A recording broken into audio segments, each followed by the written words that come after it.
Fala pessoal, tudo bem com vocês? Pra quem tá chegando aqui, é o primeiro vídeo que tá assistindo no canal. Eu sou o Nicolas, sou neurocientista, e hoje a gente vai abordar um tema que pediram pra mim lá no Instagram, né? Rolou uma votação, e o pessoal tava querendo que eu falasse um pouco sobre transtornos de personalidade. Então esse é o primeiro vídeo de uma série de vídeos que vai cobrir alguns dos principais transtornos de personalidade. Nesse vídeo a gente vai falar um pouco sobre o que é personalidade, o que é um transtorno de personalidade, para dar uma base para que vocês entendam o que a gente vai discutir aqui nos próximos vídeos, porque geralmente aquilo que a gente entende por transtorno no senso comum é um pouco diferente daquilo que a gente entende por um transtorno dentro da psicologia, da psiquiatria, da neurologia.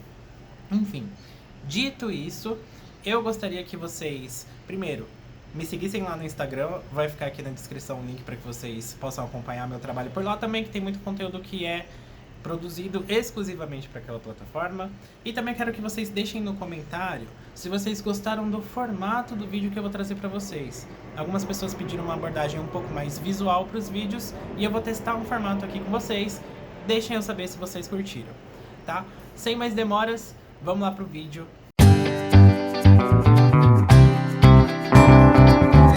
Então, pessoal, sem mais demoras, vamos falar daquilo que realmente interessa. Vamos falar sobre transtornos de personalidade.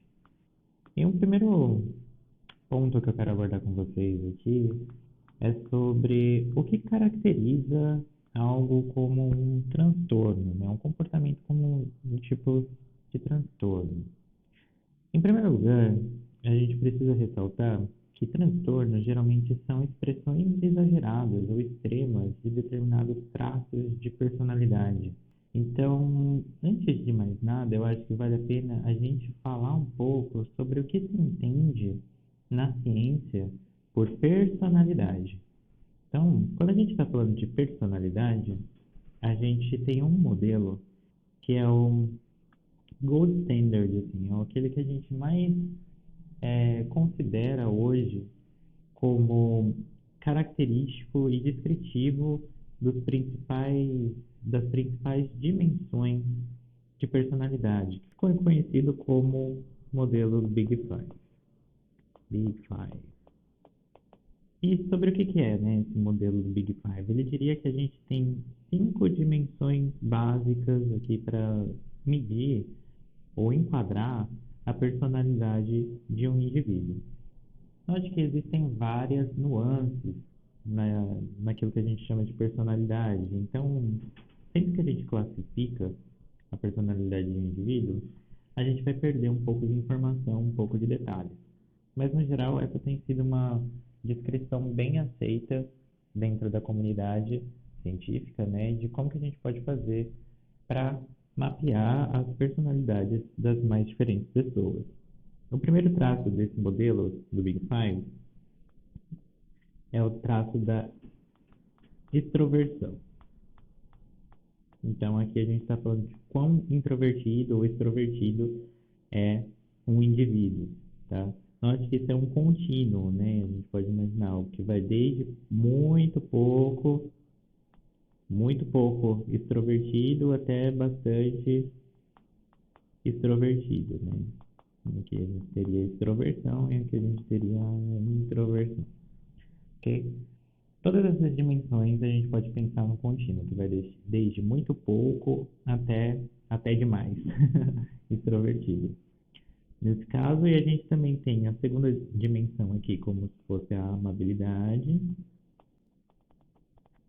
Quão amáveis são os indivíduos. A gente tem organização, neuroticismo. Neuroticismo é a tendência a enxergar as coisas por um viés negativo, né?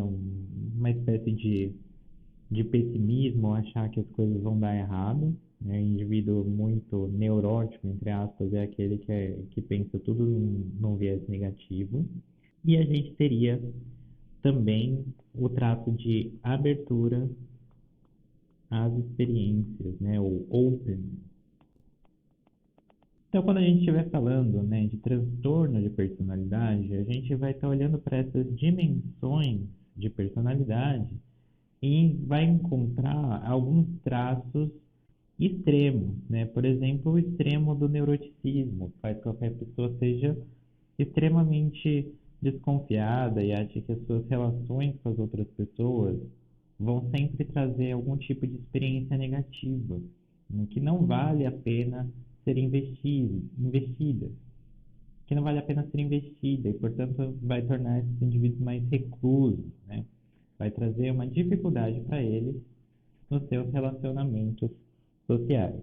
Então aqui a gente já começa a entrar um pouco nas características que definem um transtorno, né? A gente pode citar aqui, em um primeiro lugar, justamente esse prejuízo nos relacionamentos. Então aqui a gente tem prejuízo dos relacionamentos.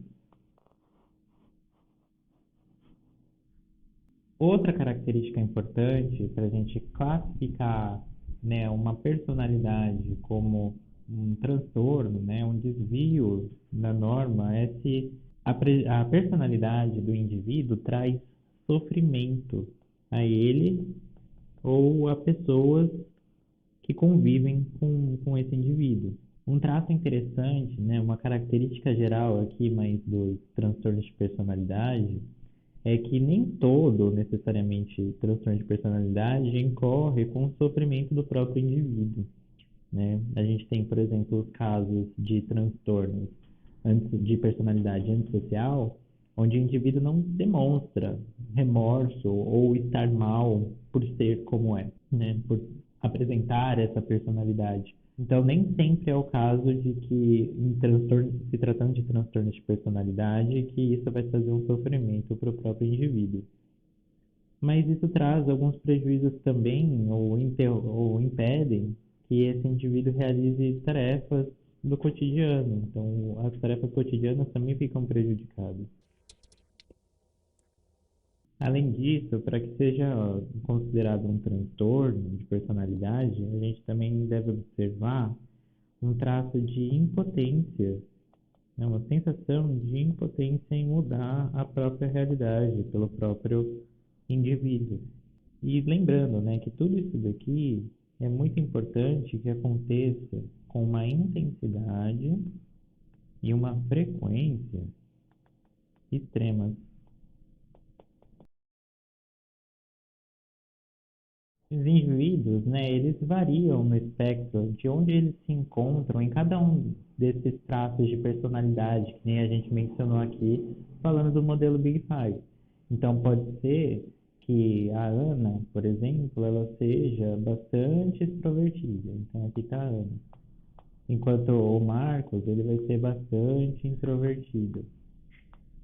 Mas para que a gente caracterize, né, os transtornos de personalidade, a gente precisa considerar essa série de fatores, né, que a gente observa aqui, que a sua relação também com cada uma dessas dimensões de personalidade, como traz o nosso modelo, mas o fator decisivo e muito importante para fechar um diagnóstico é o quão intenso é, né, e o quão frequente isso aparece na vida do indivíduo, né? Essa característica de personalidade, ela se manifesta na vida deste indivíduo. E por que é tão importante a gente falar de transtorno de personalidade, né? Eu vou apagar aqui para poder trazer algumas outras informações para vocês. Uma coisa bastante importante da gente ressaltar é que os transtornos de personalidade, eles atingem, né, a sua prevalência de cerca de 6% da população mundial, o que é bastante gente, né? Mais ou menos uma em cada 17 pessoas desenvolve aí, pelo menos um transtorno de personalidade ao longo da vida. Esses transtornos, eles têm características de serem crônicos, o que significa que geralmente eles se manifestam na infância e acompanham o indivíduo ao longo de toda a sua vida. Alguns dos indivíduos, eles acabam até apresentando algum tipo de melhora com o tempo, mas é comum, inclusive, que quando eles melhoram de um desses transtornos de personalidade, eles acabem desenvolvendo novos transtornos de personalidade, o que faz com que esses transtornos sejam bastante difíceis de serem tratados. Além disso, por se tratar de um transtorno de personalidade, eles costumam afetar todas as esferas da vida do indivíduo. A gente tem muito pouco controle sobre a nossa própria personalidade, né? E ela se manifesta em todas as nossas interações com os outros e com o mundo, de forma que todas as esferas da vida ficam prejudicadas por esse tipo de transtorno. Daí também que a gente pode observar que tanto os efeitos sobre a vida cotidiana, quanto o sofrimento que essas pessoas sentem e a sua sensação de impotência para mudar a sua própria realidade. Como eu mencionei, nem sempre essas pessoas elas sofrem com transtornos de personalidade, como é o caso, por exemplo, do transtorno de personalidade antissocial. Mas, muitas vezes também, elas não buscam tratamento, porque elas não entendem que a forma como elas são é prejudicial para elas ou para os outros. Isso acaba fazendo com que essas estatísticas, né, de prevalência, como eu trago aqui, 6% da população mundial, possam ser, na verdade, subestimadas. Pela falta de busca de tratamento, a gente não conseguir estimar bem a prevalência desses transtornos na população. Além disso, o tratamento ele costuma ser ineficaz, justamente porque um dos grandes fatores de sucesso na terapia, principalmente nos transtornos de personalidade, é a capacidade de se manter e cultivar uma boa aliança terapêutica, um bom relacionamento entre o indivíduo que busca o tratamento e seu terapeuta. Só que como essas pessoas não conseguem reconhecer esses problemas e muitas vezes envolvem traços de personalidade como manipulação, fica muito difícil estabelecer essa aliança e o sucesso do tratamento acaba sendo prejudicado por conta disso. Além disso, como eu falei, geralmente quando a gente trata um transtorno de personalidade e o indivíduo consegue melhorar dele, ele acaba desenvolvendo um novo transtorno de personalidade. Mas é muito comum também que se apresente mais de um tipo de transtorno de personalidade ao mesmo tempo. Tudo isso faz dos transtornos de personalidade algo bastante complexo, de tratamento difícil e de identificação e caracterização também igualmente complexos e complicados. Outro ponto que eu queria trazer aqui para vocês, que eu acho que vale a pena a gente discutir um pouquinho, é a questão, né, para vocês terem em mente, de que existem questões de gênero que precisam ser levadas em consideração quando a gente estiver pensando em transtornos de personalidade. Acontece que na pesquisa a gente já encontrou que existem vieses de diagnóstico em relação a alguns tipos de transtorno de personalidade, como por exemplo no caso do transtorno de personalidade histriônico. A palavra histriônico tem a ver com a ideia de representação. Isso tem sido associado com comportamentos, personalidades um tanto dramáticas e emotivas. Como a gente está falando de viés de gênero aqui, a gente sabe que atualmente na nossa sociedade corre uma visão depreciativa que associa esse tipo de característica principalmente com as mulheres, né? Então, isso aqui afeta particularmente de forma negativa o gênero feminino. Então, a gente precisa levar em consideração também esses aspectos sociais que estão por trás do diagnóstico. Isso aqui não é uma coisa fechada necessariamente. A nossa capacidade de diagnosticar transtornos, ela evolui ao longo do tempo. E ela é influenciada pela forma como nós pensamos o papel das pessoas na sociedade. No passado, a gente considerava o papel dessas pessoas que apresentavam transtornos de personalidade de forma muito diferente do que a gente considera hoje.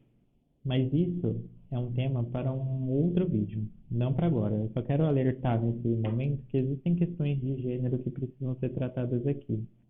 E geralmente quando a gente está falando de transtorno de personalidade, a gente tem que considerar alguns traços de personalidade para homens e mulheres, né? E como que eles se manifestam geralmente nos transtornos. E tomar cuidado para não incorrer num viés de diagnóstico.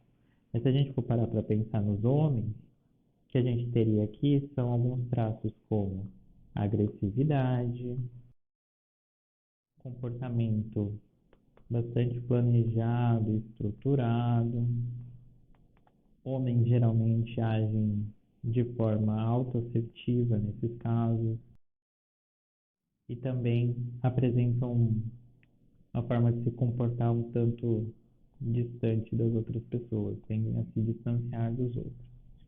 Enquanto que é mais comum para mulheres, pelo menos a nível de diagnóstico, e a gente deve encarar aqui, por exemplo, os vieses, como a gente viu no caso do transtorno de personalidade histriônico, são traços como submissão, traços muito emotivos e traços também ligados a uma certa insegurança extrema.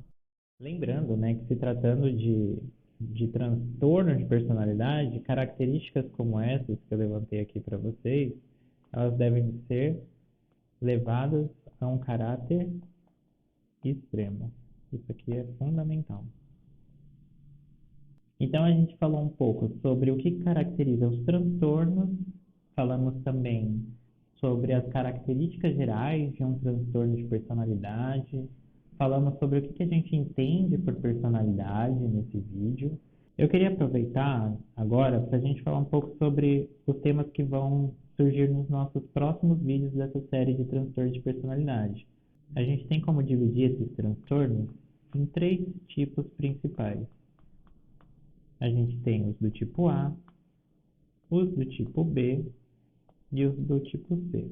No nosso próximo vídeo, o tema será os transtornos de personalidade do tipo A, que incluem o transtorno do tipo paranoide, esquizoide e esquizotípico.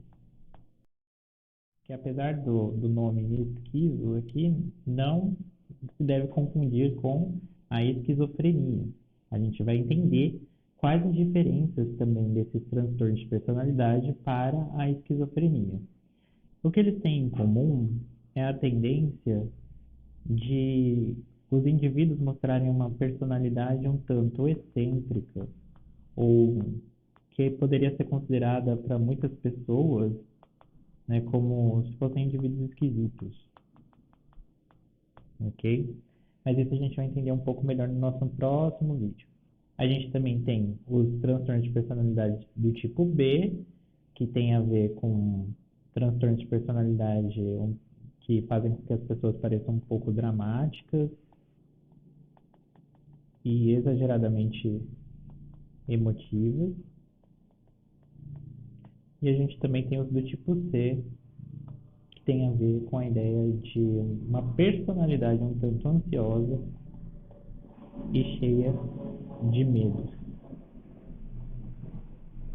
E aí, mais detalhes sobre esses tipos de personalidade do tipo B e C, a gente vai ver futuramente nos vídeos da série. E no nosso próximo vídeo, a gente se encontra aqui para falar um pouco dos transtornos de personalidade do tipo A, começando com o nosso transtorno de personalidade tipo paranoide.